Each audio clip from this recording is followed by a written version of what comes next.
Shalom, selamat sejahtera untuk kita sekalian. Pada kesempatan kali ini saya akan mempresentasikan hasil kerja saya mengenai definisi kepemimpinan Kristen. Tapi terlebih dahulu perkenalkan saya Alfreni Istisiondolo. Saya mahasiswa dari Institut Agama Kristen Negeri Kupang, jurusan Pendidikan Agama Kristen. Langsung saja kita masuk pada materi yang pertama, atau definisi kepemimpinan Kristen yang pertama, itu dalam konteks teologis. Kepemimpinan dalam konteks teologis adalah secara umum adalah pemimpin yang mampu memiliki pengetahuan spiritual atau rohani yang benar sehingga mampu mempengaruhi orang yang ada di sekitarnya, yaitu menuju jalan benar melalui perkataannya, keteladanan, dan cara hidupnya sendiri. Sedangkan secara khusus, kepemimpinan teologis adalah seorang pemimpin yang mampu mempengaruhi orang yang dipimpinnya untuk mengenal Tuhan, yaitu dengan cara hidupnya, seperti perkataan, sikap, perilaku, dan keteladanan yang ditunjukkan. Contohnya, seperti Yesus yang memberikan keteladanan yang baik bagi manusia semasa hidupnya, mendoakan muridnya, menyembuhkan orang yang sakit, dan mampu mempunyai manusia walaupun disalib. Atau misalnya seperti Paulus yang dengan rendah hati tetap mengabarkan kabar baik kepada orang dan tetap mengampuni setiap orang. Yang berikut mengenai kepemimpinan dalam konteks pengetahuan.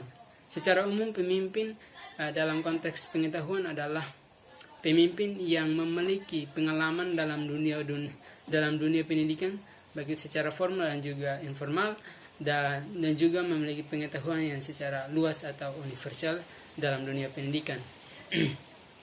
Sedangkan secara khusus, pemimpin dalam konteks pengetahuan adalah pemimpin yang cerdas, yang cermat, dan inovatif, yang sudah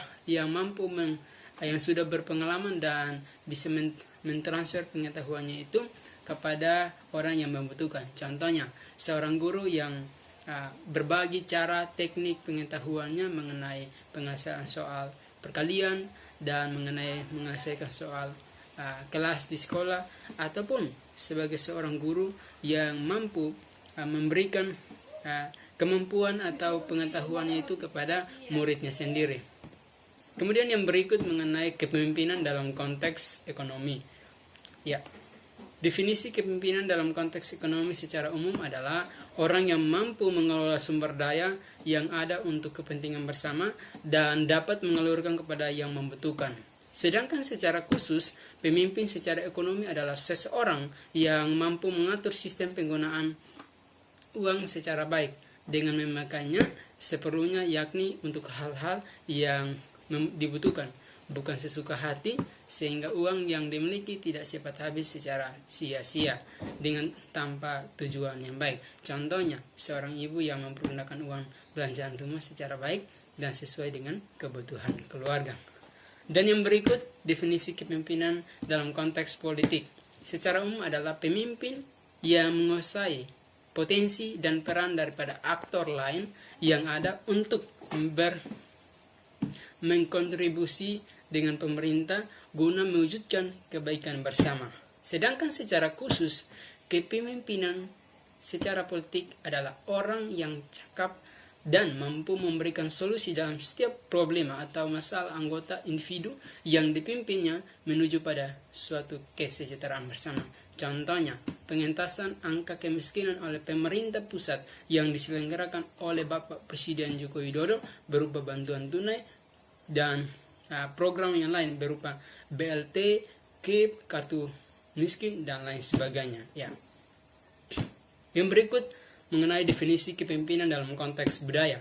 Secara umum, kepemimpinan secara umum kepemimpinan budaya adalah seseorang pemimpin yang memiliki ciri khas, yang mengatur kehidupan, bagaimana bertindak dan melakukan sesuatu kepada hal yang baik. Sedang secara khusus, kepemimpinan dalam konteks budaya menurut saya adalah seorang yang pemimpin yang mempertahankan kebudayaan sebagai sesuatu yang baik. Contohnya, kami sebagai orang Rote meyakini bahwa tubelis atau kumpul keluarga adalah suatu sistem kerjasama antara masyarakat dan dalam membantu meringankan beban keluarga yang melakukan perkawinan. Ya. Kemudian yang berikut, secara umum kepemimpinan sosial dan kepemimpinan dalam konteks sosial adalah orang yang memiliki pengaruh sosial yang dapat menggerakkan orang lain untuk melakukan sesuatu.